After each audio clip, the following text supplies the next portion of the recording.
Berdosakah jika anak perempuan tidak selalu menzarahi ibu kerana suami kurang mengizinkan? Dan ibu kecil hati, ibu sudah berkahwin lain setelah ayah meninggal dan anak perempuan itu tidak berapa menyukai ayah tiri juga. Okey. Dalam perkara berkaitan dengan mak, yang dua, Allahumma salli ala Sayyidina Muhammad, yang berkaitan dengan anak dan juga ibu, Allahumma salli ala Sayyidina Muhammad.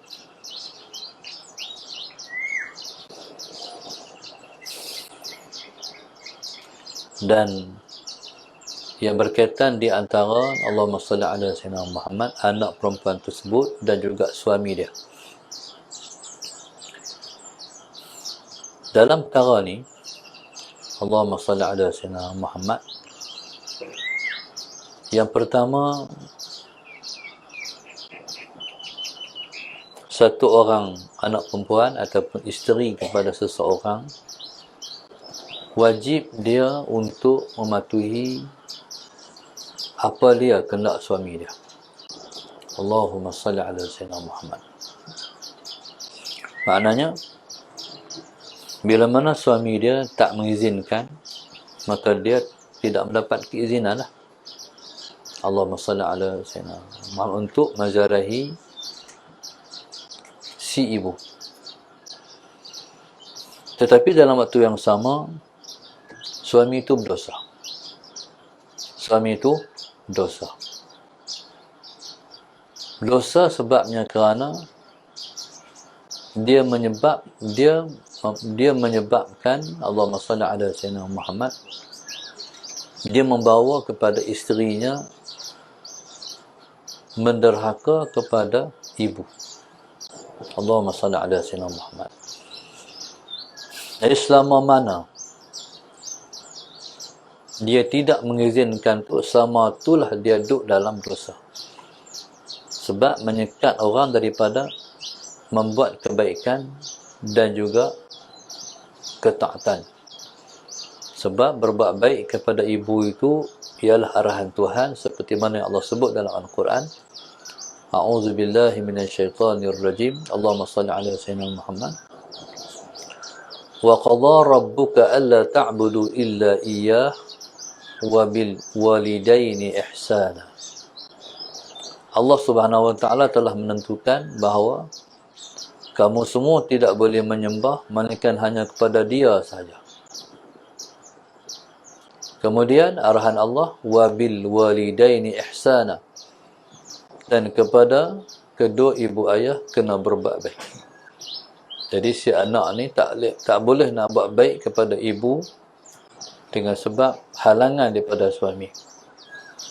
Maka halangan untuk orang melakukan kebaikan termasuk dalam perkara menyekat orang melakukan kebaikan. Okey. Dalam tu yang sama, anak ni dia tidak ada hak untuk tak suka pada pak tiri.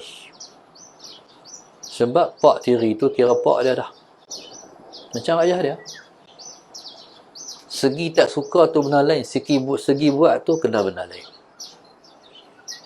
Maknanya, kalau dia ada peluang untuk menziarahi mak dia, jadi dia tidak ada suatu ruang untuk dia tidak menyantuni pak tiri tu. Sebab dia kaedah dia macam ni. Bila mana Allahumma salli ala Sayyidina Muhammad, mak kita kahwin dengan satu orang. Jadi bila mana satu orang itu telah menjimak mak kita, ketika itu jatuhlah dia jadi mahram kita. Mahram kita maknanya tak boleh kahwin dengan kita dah. Allahumma salli ala Sayyidina Muhammad. Sampai bila-bila. Maknanya dia ayah kita. Syarat je kahwin, lepas tu dia jimak mak kita, ketika itu tak boleh dah. Kita kahwin dengan dia. Dia ayah kita dah. Orang panggil ayah tiri. Okey, segi hati tak suka, hak ni dapat macam mana? Mungkin perangai dia, mungkin apa-apa. Ni hati. Tapi segi tidak menyantuni, hak tu kena menyantuni. Kena hormat, kena muliakan dia. Jangan buat lebih kurang. Hak tu benar lain. Jadi subhanallah, Allahumma salli ala sayyidina Muhammad. Ini satu peringatan. Dalam kehidupan kita sehari-hari ini, kita mesti berbekalkan kehidupan kita dengan ilmu pengetahuan. Maknanya, jangan ikut perasaan, jangan ikut nafsu, tapi ikut ilmu. Allahumma salli ala sayyidina Muhammad. Maknanya, tak mudah juga. Bila mana hati tak mau, tapi kita nak kena buat. Seperti mana yang ilmu menunjuk ataupun memberi pedoman pada kita. Dia bertembunglah di antara hati dan juga ilmu. Itulah menuntut kita sabar menunaikan perintah Allah. Perintah Tuhan ni kena ikut wabil walidaini ihsana.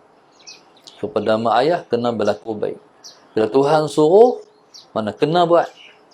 Segi hati ni buat macam mana? Aku minta ampun kat Tuhan. Mungkin sikap dia, mungkin tingkah laku dia tak sesuai dengan ilmu contohnya dan sebagainya.